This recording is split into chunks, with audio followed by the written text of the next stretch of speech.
Where Jessica Gorman, the mother of Sheridan Gorman, is now making her opening remarks. Let's listen in. Plans to build something with her life. On March 19th, Sheridan went with friends to the lakefront in Chicago because they hoped they might see the northern lights. She never saw those lights. The man accused of murdering my daughter is Jose Medina, an illegal immigrant from Venezuela who should not have even been in this country. And even after committing a crime and having an outstanding warrant, he was left on the streets of Chicago to murder my innocent American child. But this story, it's not about him. This story is about my Sheridan. It's about how failed border policies, sanctuary city laws, and twisted leaders refused to cooperate with ICE. They sent her to her grave. It's about a government and politicians that forgot their first priority. And the question before this committee is painfully simple. When did protecting our American citizens stop being your first priority? And even more important, why did protecting our American citizens stop being your first priority?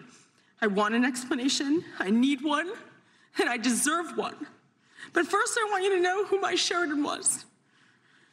I want you to understand what we all lost because of your mismatched priorities. My husband and I have always joked that our older daughter, Madeline, is our pride. Well, Sheridan was our joy. From the moment she was born, Sheridan was pure energy, enthusiasm, laughter, fun. She was the kind of person who made every room brighter and usually a little louder. Which is why when Sheridan was in kindergarten, I remember going to her first parent-teacher conference. I was a little nervous because while she was the sweetest little girl you could possibly imagine, she was also the chattiest. I remember sitting down across from her teacher, bracing myself and asking with bated breath, "So, how's my Sheridan?" I'll never forget when the teacher looked at me very seriously and said, "I only have one thing to say to you." Oh, my stomach dropped. Then she said, "Your Sheridan stalks the buddy bench." I remember blinking at her. "I'm sorry, what?" She said, "Your Sheridan stalks the buddy bench." I was totally confused and I asked, is that a good thing or is that a bad thing? And what exactly is a buddy bench? And the teacher smiled and said, "It's a beautiful thing." She explained that they had a bench in the play yard. She said that not all kids are as outgoing and confident as your Sheridan, so the children were told that if they wanted to play or if they felt lonely, left out, shy, they could sit on that bench. And then the other children were told that if they saw someone sitting there, they should go over, talk to them, ask them to play. And apparently Sheridan, my tiny kindergartner, had appointed herself the guardian of that bench.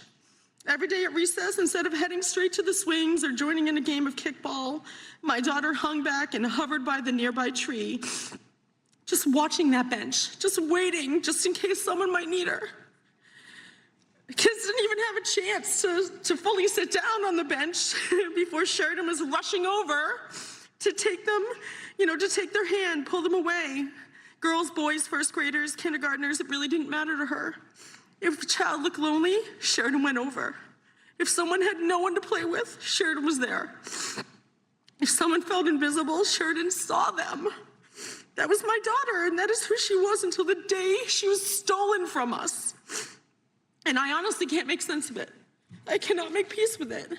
And in what world does the child who spent her life making sure no one was lonely die terrified and alone on a pier in Chicago? In what world does the girl who saw everyone become invisible to the people in power responsible for protecting her? This cannot be explained away, and it cannot be buried beneath a list of unrelated issues that you all paraded before us. Thanks for telling me without telling me that, you're here, but you don't want to be. This is the fourth time you had angel families. Thanks for telling me you don't care. This cannot be buried under your slogans, your statistics or excuses, and this just can't stand. So today, I bring this back to the buddy bench. I think Congress needs one. Yes. I think every governor, every mayor, every sanctuary city official and politician shifting blame and interest, hiding behind their slogans and talking points should have to all sit on one. And I challenge you all to sit down with me, take my hand, look me in the eye, and then explain to me, because I just don't understand. Explain why people here illegally matter more than your American citizens. Explain why sanctuary policies matter more than my Sheridan's life. Explain why cooperation with ICE was too much to ask for. But asking our American parents to bury our children is somehow acceptable. Ask me. I need you to tell me. I want you to imagine that that little girl on the buddy bench, that innocent college freshman with a heart full of compassion and a head full of dreams that was gunned down by an illegal immigrant, I want you to imagine that was your daughter, not mine.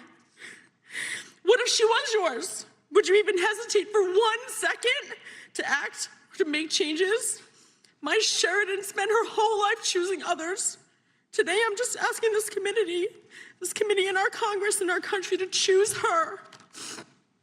She was worth protecting. She was worth saving. And she was worth your brave vote. To all of those who have supported us, who have prayed for us, who have cried with us, and to those who have had the courage to speak out and say Sheridan's name, thank you. Because every time you say her name, you give a piece of her back to us. You remind the world that Sheridan was not a talking point.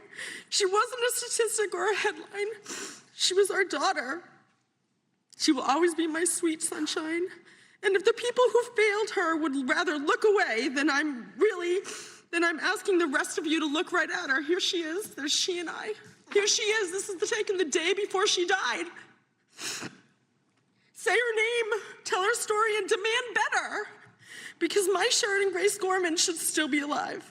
And no mother should have to stand where I am standing, begging elected leaders to value my child's life after it's already too late. I cried when I came into the room. I saw this poster that you made. It says, at every stop, the system had a chance to stop him. At every step, it failed.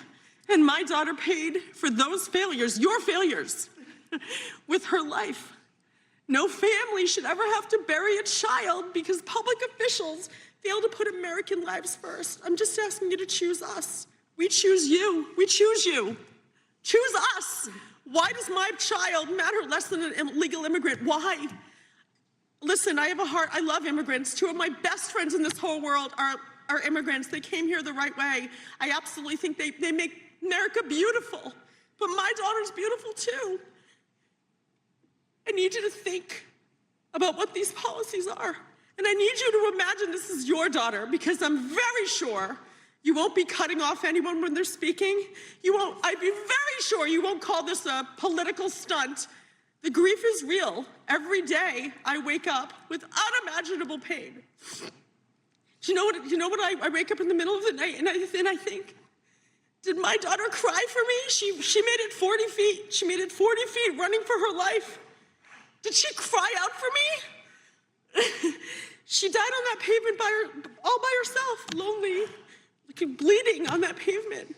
And I will never, ever rest. I actually have to say that I am devastated. My husband and I, we're only a couple years away from retirement. I've worked my whole life so hard.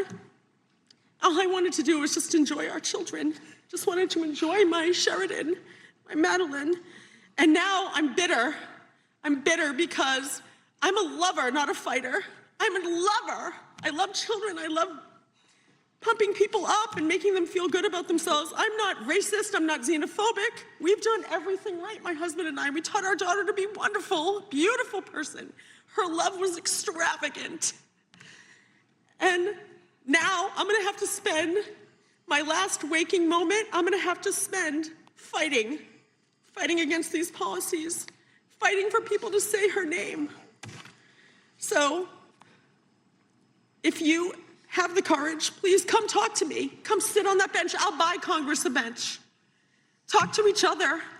Talk to each other.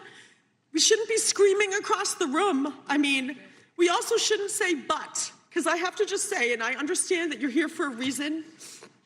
I don't understand why it's only the Republican side that cares about our American children. And I know that you're a mother. I know that you're a father. I deeply value that. But basically what you just did, what you said was, I'm so sorry for your loss. I have a daughter too. I have a son. I feel your pain. You don't. You don't feel my pain. Because the next words out of your mouth were, but. There's no but. When your child is in a coffin, there's no but. And I need you to understand that. And if you ever want to talk about it, I'm here. I'm going to buy you a bench. You can put that on the record. I'm going to buy Congress a bench. and they can come and sit and hold my hand and look me in the eye and explain to me why illegal immigrants are more important than my daughter. I really want to know because I don't understand. Please, I welcome you. I will listen. I will listen. I care. I care. I just need you to explain it to me because I don't, and I fear I will never understand. Thank you. Thank you for your testimony. I can't imagine how difficult this appearance is for you. Be sure to like and subscribe for all the Fox News latest on YouTube and catch full shows streaming now on Fox One.